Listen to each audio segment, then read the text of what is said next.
بفضلنا على سفر طويل ومتعب لا بأس به إذا عندهم أسئلة. Syed Javad સાહેબ આવી ગયા છે. તો donc જેવી રીતના સૈયદ મુર્તઝા સાહેબે કહ્યું કે જવાનીનો ટાઈમ એકદમ ઇમ્પોર્ટન્ટ છે અને ખુદાને જવાન વધારે ગમે છે કે જેની પાસે તકવા હોય.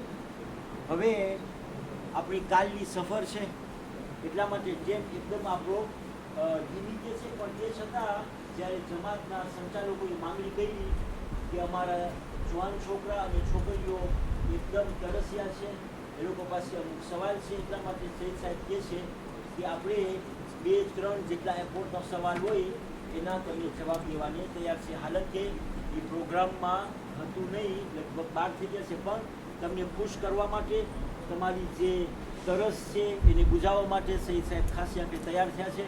અને જે લોકોને છોકરાઓમાં યા તો છોકરીઓમાં કોઈને કાંઈ ક્વેશ્ચન પોઝે કરવો હોય, કાંઈ પૂછવું હોય તો એ પૂછી શકે છે. બિસ્મિલ્લાહ. जी पर सवाल أي سؤال أي سؤال نعم سيدنا شكرا. أنا أريد باللهية شلون المسائل اللهية؟ विद्यार्थी नो लोग समझी सके छोकरा مسائل مصنع الأباء شو المسألة يعني؟ اللهية يعني شنو جواز. الواجب؟ هل يجوز حلقها؟ يجوز أو لا يجوز؟ اي السيد الاستاذ تفضل بيحكي يجوز. من هناك من يقول بجواز حلق اللحية ممكن رجوع له احتياط رجوع. જવાદે સવાલ પૂછ્યો દાઢીના બારામાં, તો આયતોલ્લા સિસ્તાનીનો જવાબ છે એહતિયાતન વુજૂબી પર પ્રિકોશન ઓબ્લિગેટવાર દાઢી રાખવું વાજિબ છે. હવે કોઈ એવો બીજો મરજા હોય કે જે રજા આપે કે દાઢી તમે કાઢી શકો છો તો તમે રુજુ થઈ શકો છો, કારણ કે આ ફતવો નથી પણ એહતિયાતે વુજૂબી છે પર પ્રિકોશન ઓબ્લિગેટવાર. બીજો સવાલ છોકરીઓમાં કઈ સવાલ છે પૂછવાનો?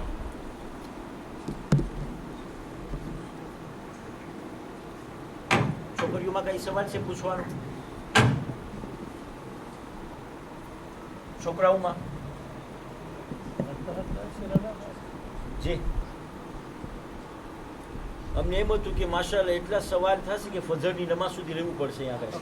إذا ما عندهم سؤال જો સવાલ ના હોય તો أنا સૈયદ أتكلم ب5 دقائق. كذا اتكلم જો કોઈ પાસે સવાલ ના હોય તો સૈયદ સાહેબ એની જે નસીહત હતી એને કોન્ટિન્યુ કરે છે અને પોતે નિયાબતન અન સમાજ સૈયદ જવાદ શારિસ્તાનીના તરફથી પોતે બોલે છે. બિસ્મિલ્લાહ.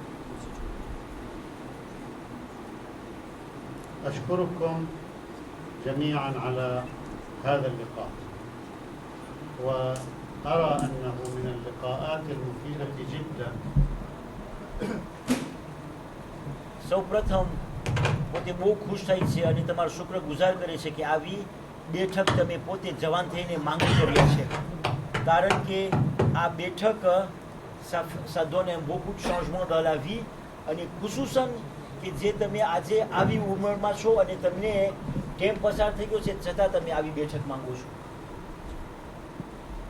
كما قلت لكم أن زمن الشباب لا يأتي مرتين، يأتي مرة واحدة، وهذه المرحلة مرحلة الشباب هي مرحلة بناء المستقبل، ولكن يجب على الشاب والشابة أن يكون المستقبل عندهم واضحا. يعني يجب أن نرسم لأنفسنا خطة نصل بها إلى هدفنا الذي نسعى إليه.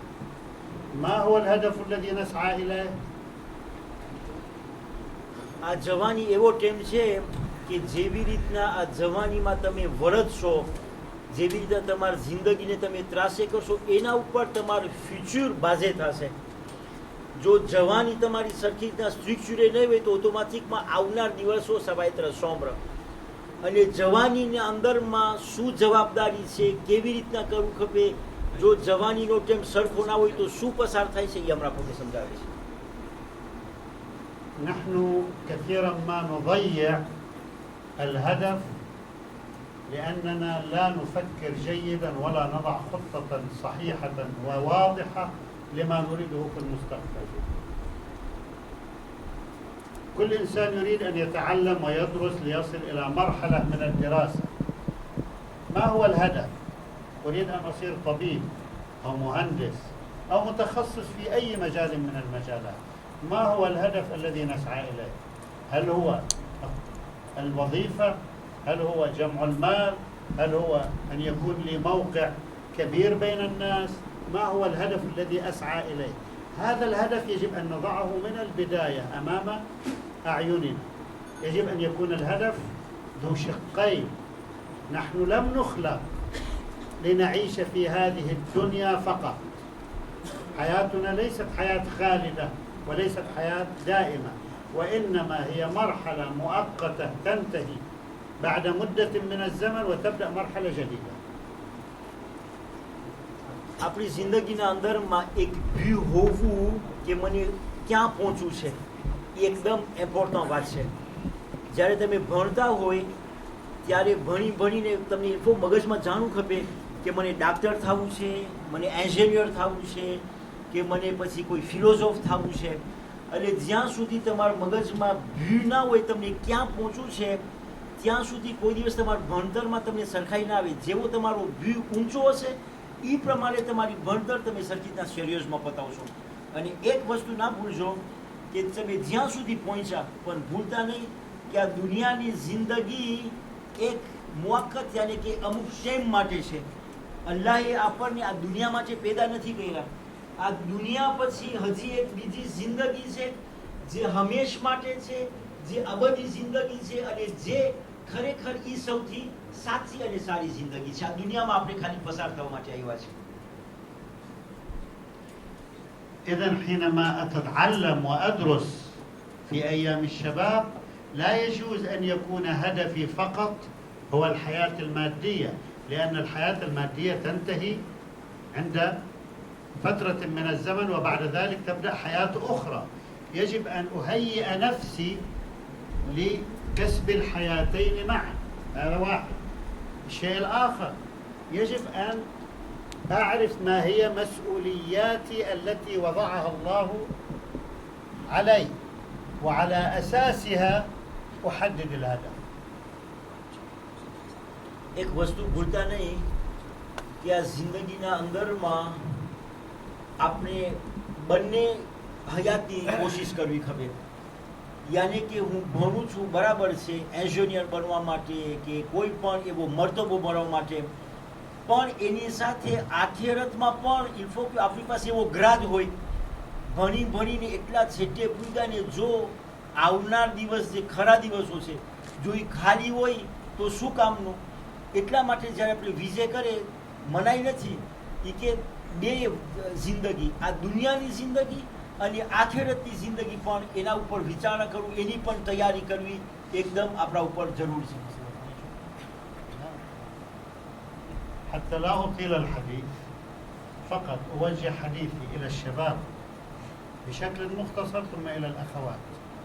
الشباب يجب أن نختار طريق الذي لا يبعدنا عن الله. يعني إذا كانت الجامعة ستبعدني عن الدين يجب أن أختار الجامعة التي لا تبعدني عن الدين. إذا كان الاختصاص في مجال معين يجعلني أترك واجباتي يجب أن أختار اختصاصا لا يجعلني أترك واجباتي. هذا الشيء. الشيء الآخر أذكر الشيء الآخر أنا مسؤول في المستقبل. يعني أنت الآن شاب حر تذهب أين تشاء تفعل ما تشاء، لا أحد، ليس هناك مسؤولية. لكن سيأتي الوقت الذي تصبح فيه زوجا ثم تصبح فيه أبا ثم تصبح مسؤولا عن عائلتك، عن تربيتها، عن الاهتمام بها. إذا كانت وظيفتك أو اختصاصك يؤدي إلى أن تهمل عائلتك وأولادك في سبيل تحصيل المال أو في سبيل تحصيل الموقع أو في سبيل الوصول إلى أهدافك الخاصة فأنت لم تؤدي وظيفتك. إذن يجب أن يكون هدفنا يتناسب مع المسؤولية التي نتحملها ويحقق لنا أيضا الوصول إلى الآخرة. هذا بالنسبة إلى الشباب. જવાન દીકરાઓ માટે સૈયદ સાહેબ બે નસીહત આપેલી છે. સૌથી પહેલા બરાબર ધ્યાન રાખજો કે દુનિયાવી ભણતર માટે કોઈ જાતની મનાઈ નથી. ઓ કોન્ટ્રેર આપણું ધર્મ ધગશ આપે છે, આંકુરાશી કરે છે. પણ જી ટાઈમે તમને એમ થાય કે આ યુનિવર્સિટીમાં ગરવાથી જો મારી જિંદગી દીની જિંદગી અલ્લાહથી હું છેટો હાલ્યો જાઉં છું, નમાઝથી હું છેટો હાલ્યો જાઉં છું, તો તમારા ઉપર ફરજ છે કે એ યુનિવર્સિટીના બદલીમાં બીજી ભણતર ગોતો, બીજી શિક્ષણ ગોતો. એમાં અલ્લાહ સુબ્હાનહુ વ તઆલા વધારે તમારી મદદ કરશે. કારણ કે એવું ન થાય કે આ દુનિયાવી ભણતરને તમે લઈ અને અલ્લાહથી દૂર થઈ જાઓ તો સામો તમારા ઉપર એક બીજો ભાર આવી જશે. તો ફેટ અટેન્શન, જ્યારે તમને એમ લાગે કે આ સ્કૂલ થકી, આ યુનિવર્સિટી થકી અથવા તો આ ફલાણા કામ થકી હું ખુદાથી દૂર થાઉં છું, એટલે ડિરેક્ટમાં જે ઓલું ઝોન વેર થશે ને પર બાર déclencher કરવું ખપે કે ના, il faut chercher une solution. એક બીજું, બધા ઉપર ફરજ છે, જવાન લોકો ઉપર, કે એ લોકોની જવાબદારી ઉપર, એ લોકોની રેસ્પોન્સિબિલિટી ઉપર વિચારણા કરે. આજે તમે જવાન છો, કાલે ઇન્શાલ્લાહ તમારા ઘરમાં તમારી ઝૌજા શરીકતુલ હયાત આવશે, તમારી શાદી થશે, એના પછી તમારી પાસે ઓલાદ થશે, તો એ પણ એક મોટી જવાબદારી છે. ઘણી ફેરે એવા માવતરો આવે છે કે કારણ કે પૈસાની જરૂર છે, રોજીની જરૂર છે, કમાણીની જરૂર છે, એટલે પછી ના ઓલાદની પૈડી હોય, ના ઘરની પૈડી હોય, કે ના બાયડીની પૈડી હોય, અને આખી જિંદગી પૈસામાં પસાર થઈ જાય. આ પણ એક બહુ મોટી જવાબદારી છે કે જે અટાણથી પણ તમને એના ઉપર ખ્યાલ કરવાનું છે કે કાલ સવારે જ્યારે મારી શાદી થઈ, મારી પાસે ઓલાદ થઈ, એ લોકોનો પણ હક છે, મારો ધર્મનો પણ હક છે, મારી બાયડીનો પણ હક છે મારા ઉપર, અને મારા ફેમિલીનો પણ હક છે. એટલે અટાણથી મગજમાં રાખવું કે je dois être un responsable à la maison pour le foyer. أيضا بالنسبة إلى الأخوات الأمر كذلك.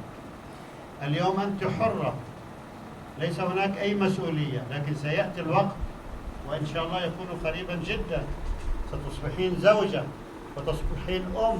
ودور الأم ما هو؟ دور الأم ليس هو إطعام الطفل وإلباسه والاهتمام به جسديا. دور الأم هو أن تربي للمجتمع أعضاء وعناصر صالحين، بحيث إذا دخلوا إلى المجتمع يكونوا رجال إصلاح، ويكونوا رجال عمل صالح، ويكونوا رجالا يصنعون مجتمعا ليس فيه فساد. هذا دور الأم الحقيقي. فإذا أنت تخصصت في مختلف العلوم ولم تعرفي كيف تتعاملي في البيت مع زوجك أو مع أولادك، أو كيف تعطيهم الأخلاق الحسنة، لم تفعلي شيئا، لا قيمة لهذا العلم. يجب أن يكون اهتمامك أيضا بما ستواجهينه في المستقبل والمسؤولية والمهمة التي تكون ملقاة على عاتقك. હવે સૈયદ સાહેબ તવજ્જો કરે છે આપણી જવાન દીકરીઓ સામે. એ જ પ્રમાણે આજે તમે હમણાં એટલી જવાબદારી છે નહીં, કાલ સવારે તમારી શાદી થશે, કાલ સવારે તમને ઓલાદ થશે. એઝ કે ઓલાદને મોટા કરવા, એ લોકોને કપડાં પહેરાવવા, એ લોકોને જમાડવું, એ કામ પતી ગયું તમારું? નહીં. આ તો એક સૌથી સિમ્પલમાં સિમ્પલી જવાબદારી છે ઘરની અંદરમાં. પણ એના કરતાં વધારે અટાણથી તમને વિચાર કરવું જોશે કે જ્યારે તમારા ઘરની અંદરમાં ઓલાદ પેદા થાય એની કેળવણી, એનું એજ્યુકેશન મોરાલ, કે એવું ન થાય કે તમે કામમાં, તમારા ભણતરમાં, તમારી સ્કૂલમાં, તમારી દુકાનમાં જે પણ દુનિયાવી કામ હોય એના તરફ એટલો તમારો તવજ્જો થઈ જાય કે ઘરની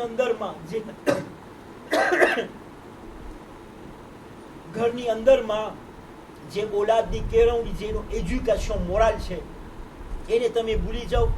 અને એનો એફે ખાલી તમારા ઘરમાં જ નહીં પણ એ આખી કોમીનો તેને ઝીણે થશે. કારણ કે જો માના ખોરાનાની અંદરમાં મોરાલ, ઈમાન અને જો તકવા નહીં હોય, કાલ સવારે તમારું બચ્ચું મોટો થશે તો કોમની અંદરમાં ફસાદ પેદા કરશે. એન્ડ જે રીતે તમારો રિસ્પોન્સિબલ કોણ થશે? તમે થશો. એટલા માટે તમારી પણ વધારે મોટી જવાબદારી છે જવાન લોકો કરતાં. અટાણથી પણ તમારા મગજમાં રાખો કે કાલ સવારે ઇન્શાલ્લાહ જ્યારે તમે માં બનશો, તમે ઝૌજા બનશો, શરીકે હયાત બનશો, જ્યારે તમારા ઘરની અંદરમાં ઓલાદ થશે, એક ઓલાદને સાચી અને સહી તરબિયત આપવું એ તમારો મોટો એક ફરજ છે. નહીં તો ભણતર, પૈસો, દુકાન કોઈ જાતનું કામનું નથી જો ઘરની અંદરમાં તમે એકને એક ઓલાદના બનાવી શકો તો. كنت أحب أن أبقى معكم إلى الصباح نتحدث، ولكن نظرا لأن أعضاء الوفد قد تعبوا من السفر وغدا عندهم سفر طويل، لهذا لن أطيل عليكم. نعم، أطلب من سماحة السيد الشهرستاني حفظه الله أن يعطينا نبذة وصورة مختصرة عن حياة سماحة آية الله العظمى السيد السيستاني لعلنا نستفيد منها في حياتنا. કે મને ગમે છે તમારી સાથે વાતો કરું, પણ પોતે એકલા નથી, આખો ડેલિગેશન સાથે છે. આજની સફર, કાલે સવારના પાછી સફર છે, ત્યાં એક દિવસ અને વળી પાછી સફર છે, જુસ્ક જોહાનિસબર્ગ સુધી કેટલા દિવસ સુધી એ લોકોની સફર છે. પણ ટેમ ઓછો છે, એ લોકો પણ લગભગ થાકી ગયા છે. હવે સમાજ સેવક જવાદ શારિસ્તાની પાસે માંગણી કરે છે કે પોતે પણ ટૂંકમાં આયતોલ્લા સિસ્તાનીની જિંદગીના બારામાં આપણને પોતે સમજાવે, કારણ કે એના વકીલ છે, એના જમાઈ પણ છે. યાની આપણા આયતોલ્લાની દીકરી એના ઘરમાં છે, એની સૌજા છે, તો એને વધારે ખબર હોય બીજા કરતા. એ પણ ટૂંકમાં આપણને કંઈ લેસન આપે કે જેથી કરી આપણે પણ આપણી જિંદગીમાં કંઈ હાંસલ કરીએ.